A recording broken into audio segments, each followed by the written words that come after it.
बिस्मिल्लाहिर्रहमानिर्रहीम। जी students, Masood math academy में हम आपको खुशामदीद कहते हैं। तो स्टूडेंट्स, आज हम पढ़ेंगे ट्रायंगल। ये ट्रायंगल क्या होता है। सो स्टूडेंट्स, ट्रायंगल जो है वो तीन साइडेड वाली शेप होती है, जिसमें तीन इंटीरियर एंगल्स होंगे और तीन उसके वर्टेक्स होते हैं। तो स्टूडेंट्स, जो आपके पास जितना भी एंगल्स होगा ट्रायंगल का वो 180 डिग्री के बराबर होगा। So the sum of the all angles of the triangle is equal to 180। ठीक है स्टूडेंट्स, तो आपके पास जो है ये साइड्स होंगे, ये उसके वर्टेक्स होते हैं और ये उसके क्या होंगे, एंगल्स होंगे। स्टूडेंट, डिफिनेशन के बाद हम आते हैं टाइप्स ऑफ ट्रायंगल, जिसमें सबसे पहले टाइप्स आपके पास है स्केलिन ट्रायंगल। स्केलिन ट्रायंगल ऐसे ट्रायंगल्स को कहते हैं जिसमें कोई भी साइड या कोई भी एंगल सेम ना हो। दूसरी टाइप आपके पास है इक्विलेटर ट्रायंगल। इक्विलेटर ट्रायंगल ऐसे ट्रायंगल को कहा जाता है जिसमें तीन एंगल और तीन साइड्स आपके पास क्या होंगे, सेम होंगे। तीसरा टाइप आपके पास है आइसोलेसिस ट्रायंगल। आइसोलेसिस स्टूडेंट्स ऐसे ट्रायंगल्स को कहा जाता है जिसमें दो साइड्स और उसके दो एंगल्स आपके पास क्या होंगे, सेम होंगे। स्टूडेंट्स, चौथी टाइप जो आपके पास है वो एब्ट्यूज ट्रायंगल है। एब्ट्यूज ट्रायंगल आपके पास ऐसे ट्रायंगल को कहा जाता है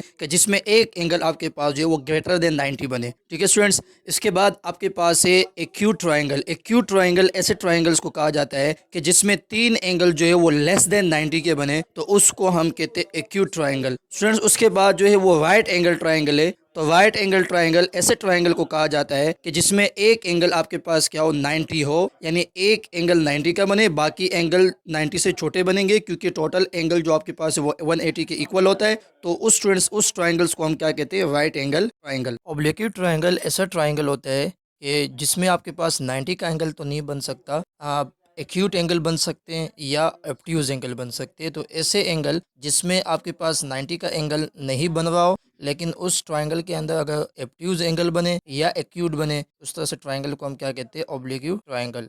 सो जी स्टूडेंट्स, टाइप्स के बाद हम आते हैं एरिया और पैरामीटर ऑफ ट्रायंगल। तो एरिया का फार्मूला आपके पास स्टूडेंट्स होता है 1/2 बी मल्टीप्लाई बाई एच, और बी का मतलब यहाँ पे बेस है और एच का मतलब आपके पास हाइट है। इस तरह से पैरामीटर को हम किस तरह से फाइंड करते हैं ट्रायंगल का, parameter is equal to A plus B plus C. So यहाँ पे ए और बी और जो सी है ये ट्रायंगल के क्या साइड्स है। ठीक है, जैसे कि ए और बी और सी आपके पास क्या है, साइड्स है। तो एरिया मालूम हम करते हैं किस फार्मूले से, half multiply by B multiply by H, और पैरामीटर हम फाइंड करते हैं A plus B plus C से। जी स्टूडेंट्स, अब हम आते हैं पैरामीटर के एग्जांपल के ऊपर। स्टूडेंट्स, एक ट्रायंगल आपके पास गिवन है जिसमें ओ से डी तक जो साइड आपके पास है वो 9 यार्ड्स है, और ओ से टी तक आपके पास 11 यार्ड्स है, डी से टी तक आपके पास 13 यार्ड्स है। तो हम पैरामीटर ट्रायंगल का किस तरह से फाइंड करते हैं कि तीनों साइड की लेंथ को हम क्या करेंगे, 8 कर देंगे। So P is equal to 9 plus 11 plus 13। तो स्टूडेंट्स, ये आपके पास हो गया 33 यार्ड्स। स्टूडेंट्स, हम आते हैं एग्जाम्पल एरिया के। एरिया ऑफ ट्रायंगल हम किस तरह से फाइंड करेंगे। तो स्टूडेंट्स, आपके पास बेस आपके पास 7 सेंटीमीटर